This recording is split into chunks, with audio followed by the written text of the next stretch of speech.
Hi అండి, అందరికీ నమస్కారం. Welcome back to my channel. ఈ వీడియోలో ఎప్పుడైందిన వార్త వైసీపీ ఎమ్మెల్యే అయిన పిన్నెల్లిపై హత్యాయత్నం అండి. తీవ్ర కోపంలో సీఎం జగన్. మరి ఆ వివరాలంటే ఈ వీడియోలో తెలుసుకుందాం. వీడియో ఎక్కడ కానీ స్కిప్ చేయకుండా చూడండి. అప్పుడే పూర్తి ఇన్ఫర్మేషన్ అర్థమవుతుంది. అలాగే వీడియో నచ్చినట్లయితే లైక్ చేయండి. ఇంకా సబ్స్క్రైబ్ చేసుకున్నట్లయితే మన ఛానల్ సబ్స్క్రైబ్ చేసుకుంటున్నాను. నేను చేసే ప్రతి ఒక్క వీడియో మీ వరకు రీచ్ అవుతుంది.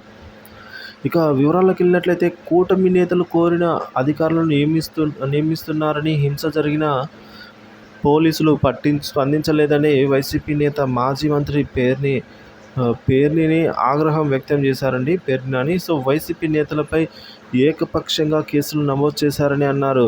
తనను హత్య చేసేందుకు టీడీపీ నేతలు ప్రయత్నిస్తే పోలీసులు ఎందుకు కేసు నమోదు చేయలేదని ప్రశ్నించారు. అసలు నిందితులను వదిలేస్తూ ఉన్నారా అని పేర్ని నాని ఆరోపించారు. పిన్నెల్లి ఈవీఎంను ధ్వంసం చేస్తే మరి 13న ఎందుకు ఫిర్యాదు చేయలేదని డీజీపీకి సిట్ ఇచ్చిన నివేదికలో అందులో పిన్నెల్లి ప్రస్తావన లేదని పేర్ని నాని పేర్కొన్నారు.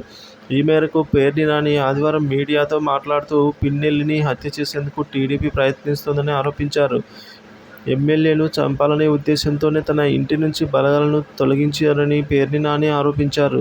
పిన్నెల్లికి ఏదైనా నష్టం జరిగితే ఐజీ, ఎస్పీ, డీజీపీలే బాధ్యులని ఎస్ఐ నారాయణస్వామి టీడీపీ నేతలతో కుమ్మక్కయ్యారని పూర్తి ఆధారాలతో చెబుతున్నామని విచారణ జరిపించాలని డీజీపీని పేర్ని నాని పేర్కొన్నారు.